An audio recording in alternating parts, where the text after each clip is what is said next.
शिला प्रभुपाद की जय। तो आज जन्माष्टमी है और भगवान का प्राकट्य दिवस है। हम वैष्णवों के लिए बहुत प्रसन्नता का दिन है, क्योंकि आज से 5000 साल पूर्व रोहिणी नक्षत्र रात को 12 बजे भगवान का जन्म हुआ। जन्म मतलब प्रकट हुए। क्वेश्चन ये आता है कि भगवान इस धराधाम पे प्रकट ही क्यों हुए।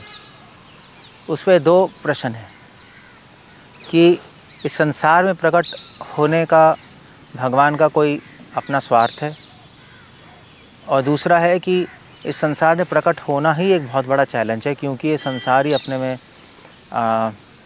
भागवतम के अकॉर्डिंग, शास्त्र के अकॉर्डिंग संसार अंधा कुआं है। संसार विष्टा का गर्त है, जहाँ पे अल्टीमेटली सब कुछ राख और सब कुछ मिट्टी, सब कुछ टूल ही बन जाता है। हाँ, चमक धमक है, मूर्खों को लगती है, बट बुद्धिमान लोग जब इसके पीछे देखते हैं तो देखते हैं इसके पीछे तो अंधेरा है, इसके पीछे सब अनित्यता है, सब कुछ ख़त्म हो जाएगा, सब कुछ नश्वर है।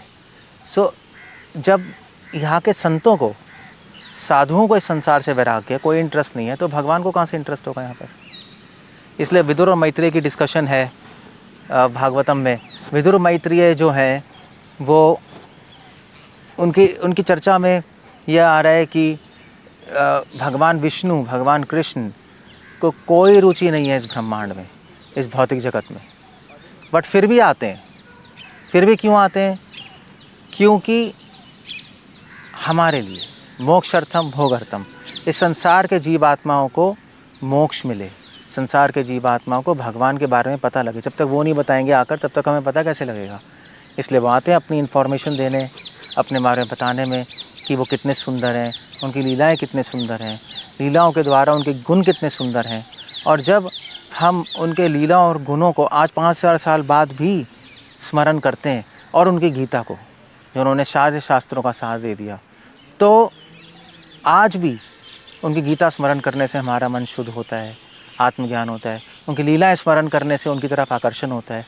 उनके गुण स्मरण करने से उनके ही वही गुण भक्तों में आते हैं और वो शुद्धता अनुभव करते हैं, और उनका चरित्र बहुत सुंदर बन जाता है। और जब वो सुंदर बन जाते हैं इस तरह, तो भगवान उनकी तरफ आकर्षित होते हैं, और वो भी भगवान की तरफ आकर्षित होते हैं। उसको कहते हैं प्रेम। और जब प्रेम हो जाता है तो इस जन्म मृत्यु के चक्कर से हम बाहर हो जाते हैं। इस जन्म के बाद हम हमेशा भगवान के पास चले जाएंगे, वैकुंठ में, गोलोक में, जहाँ पे कोई दुख नहीं है, जहाँ पे कोई बुढ़ापा नहीं है, जहाँ पे कोई एंग्जाइटी, कोई स्ट्रेस नहीं है, केवल आनंद है, केवल त्यौहार है। तो ये जन्माष्टमी के दिन भगवान ये हमें बताने आए थे यहाँ पर, हमें एक आगे की पीढ़ियों तक, युगों तक एक मैसेज देने आए हैं कि मेरे पास आ जाओ। क्यों? मैं देखो कैसा हूँ।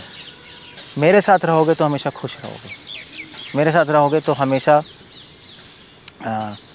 स्ट्रेस फ्री, एंग्जाइटी फ्री रहोगे। वही असली इंडिपेंडेंस है। अभी 15 अगस्त तो था कल, वही असली स्वतंत्रता है। भगवान के पास रहना, उनके पास की सेवा करना, उसी में हम संतुष्टि, शांति, स्वतंत्रता और प्रेम अनुभव करेंगे। कंप्लीटली ये आत्मा सुप्रसिद्धति। तो ये जीवन का लक्ष्य है, ये मैसेज देने आए जन्माष्टमी पे। आज हमारा कर्तव्य ये है कि हम यही इस मैसेज आज दोबारा स्मरण करें और इसको अपने जीवन में लगाएं, और इस जीवन के बाद भगवान के पास चले जाएं, दूसरों को भी मैसेज दें। ये तो हमारा भी कल्याण है, दूसरों का भी कल्याण है। हरे कृष्ण। शिला प्रभुपाद की जय।